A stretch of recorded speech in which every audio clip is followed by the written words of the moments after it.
ప్రతి ఇంట్లో ఉండాలి ఫ్యాను. ఇప్పుడే చూశాను భయ్యా సినిమా రయాను మామూలుగా అంటే మామూలుగా లేదు భయ్యా. ప్రతి ఒక్కరిని గుండెల్లో పెట్టుకునేది అమ్మ. రయాన్ సినిమా బ్లాక్ బస్టర్ బొమ్మ. మామూలుగా అంటే మామూలుగా లేదు భయ్యా. సినిమా బుర్ర పాడు. ఇంకో సినిమా రిలీజ్ అయ్యే ముందు వేస్తాం poster. Raayan cinema blockbuster. కుమ్మేసిందని చెప్తా. 2.5 to 30 minutes సినిమా అయితే మామూలుగా లేదు. రాయన్ సినిమా అన్న దీంట్లో సందీప్ కిషన్ యాక్టింగ్ ఉంటుందన్న అసలు ఇంకా కొత్త చింపివాడని చెప్తా సందీప్ కిషన్ అన్న. ఎందుకు చెప్పానంటే ఆయన యాక్టింగ్ వేరే లెవెల్ చెప్తా. ఆయన తమిళలో తెలుగు అనిపించింది నాకైతే. అంత ఇన్వాల్వ్ అయిపోయాడు క్యారెక్టర్లో. ఇంట్లో వన్ మ్యాన్ షో అంతే మన ధనుష్ గారు అన్న. లాస్ట్లో ఉంటుందన్న ఒక 30 minutes. ఆ సినిమా చూస్తుంటే గూస్ బంప్స్ అని చెప్తాను అయితే. చాలా బాగుంది దీంట్లో. చాలా రాయల్గా ఉంది అంటే చాలా బాగా అనిపించింది నాకు చూసినంతసేపు. చాలా అంటే చాలా బాగా అనిపించింది. ధనుష్ గారు యాక్టర్గా మనందరికీ తెలుసు ఎంత బాగా చేస్తారో. కానీ డైరెక్షన్ విషయానికి వస్తే మాత్రం కుమ్మేశాడని చెప్పుకోవచ్చు. అండ్ మన సందీప్ కిషన్ గారు కూడా ఉన్నారన్న. సో వాళ్ళిద్దరి రోల్ కూడా చాలా అంటే చాలా నచ్చింది నాకు. వాళ్ళిద్దరి మధ్య వచ్చిన సీన్స్ కావచ్చు ప్రతి ఒక్కటి చాలా బాగుందన్న. ఈ వీకెండ్లో ది బెస్ట్ మూవీ మన రాయన్ అన్న. స్క్రీన్ ప్లే కానీ డైరెక్షన్ కానీ నిజంగా చెప్తాను. ఏఆర్ రెహమాన్ ముందుగా హ్యాట్సాప్ చెప్పాలి. ఆ మ్యూజిక్ మాత్రం ఇచ్చి పడేసింది ఏఆర్ రెహమాన్ గారు. ఛానల్ తర్వాత ఏఆర్ రెహమాన్ మ్యూజిక్ చాలా మనం ఒక ఇంట్రెస్ట్గా చూసినాం. మ్యూజిక్ సినిమాకి మాత్రం ప్లస్ పాయింట్ అంటే మన music background music AR Rahman గారి చాలా బాగా ఇచ్చి పడేసిండు.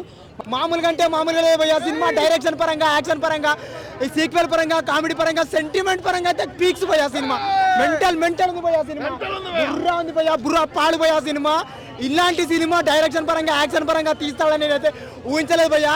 పీక్స్ ఇచ్చేసిండు భయ్యా. తమిళ సినిమాలో తమిళ్లో రిలీజ్ అయిన సినిమా తెలుగులో డబ్ చేసినట్టు లేదు భయ్యా.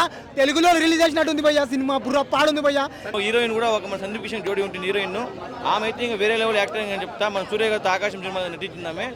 సినిమా అయితే ఓవరాల్గా చాలా బాగుందన్న. ఒక మంచి స్క్రీన్ ప్లే, మంచి డైరెక్షన్, చాలా బాగుంది. నాకైతే నచ్చింది. ఈ సందీప్ కృష్ణ యాక్టింగ్ కూడా అలా తమ్ముని క్యారెక్టర్ చేస్తాడు. ఆయన కూడా బాగా చేసిన యాక్టింగ్ కూడా అంటే ఇక్కడ కూడా మనకు ఒక స్క్రీన్ ప్లే చూస్తుంటే అక్కడ ఒక మళ్ళీ మనకు ఒక దళపతి ఒక సినిమా రజనీకాంత్ మనకు అలా అనిపిస్తుంది. అంటే ఆ బ్యాక్గ్రౌండ్ మ్యూజిక్ కానీ, ఒక స్క్రీన్ ప్లే కానీ, డైరెక్షన్ కానీ అలా ఇన్వెన్షన్ అనిపిస్తుంది. మొత్తం ఒక డిఫరెంట్ ఉంటుంది సినిమా కూడా. నీకు ఎక్కడ బోర్ అనేది లేదు. ఇచ్చి పడేసిండు. బ్యాక్గ్రౌండ్ మ్యూజిక్ మాత్రం దుమ్ము లేపేసిండు అన్న. లాస్ట్ ఫైట్ ఉంటుంది సందీప్ కృష్ణది మన ధనుష్ గారిది. అన్నదమ్ములు ఉంటారు వాళ్ళు. కానీ లాస్ట్ సందీప్ కృష్ణ చనిపోయినప్పుడు నాకు ఇలా అనిపిస్తుంది. కాకపోతే అక్కడ తమిళ సినిమా కాబట్టి, ఇక్కడ తెలుగు డబ్బులు కాబట్టి అక్కడ క్యారెక్టర్ తగ్గట్టు చనిపోవాల్సి వస్తుంది తమ్ముడు క్యారెక్టర్లో. కానీ సినిమా మాత్రం ఇచ్చి పడేసిండు. సందీప్ కిషన్ అన్న యాక్టింగ్ వేరే లెవెల్ ఉంటుంది అన్న. మామూలుగా అంటే ఆయన హీరో కానీ చిన్న ఇది యాక్టింగ్ చేయాల్సింది లేకుండే కానీ పెద్ద సినిమా తీయాల్సింది. బట్ తీసిండు. మంచి క్యారెక్టర్ పడ్డది. సినిమా బ్లాక్ బస్టర్ పడ్డది. సూపర్ హిట్ అన్న.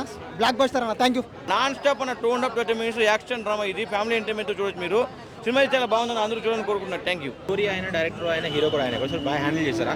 ధనుష్ గారు డైరెక్టర్ ధనుష్ అదే బాగుందన్న. ఒక డిఫరెంట్గా చేసింది ధనుష్ గారు. ఎందుకంటే చాలా ట్రై చేసిండు. ఒక హీరోగా ఉంటే ఒక డైరెక్షన్ చేయడం అంటే మామూలు మాట కాదు. కొత్తగా ట్రై చేసిండు. కొత్తగా ప్రజెంటేషన్ చేసిండు. చాలా బాగుంది. అంటే స్క్రీన్ ప్లే చేసినా కూడా ఒక కొత్తదనం చూపించిండు ధనుష్ గారు. ముందుగా హ్యాట్సాప్ చెప్పాలి. ఎందుకంటే ఒక హీరో స్క్రీన్ ప్లే డైరెక్షన్ అంటే మామూలు మాట కాదు.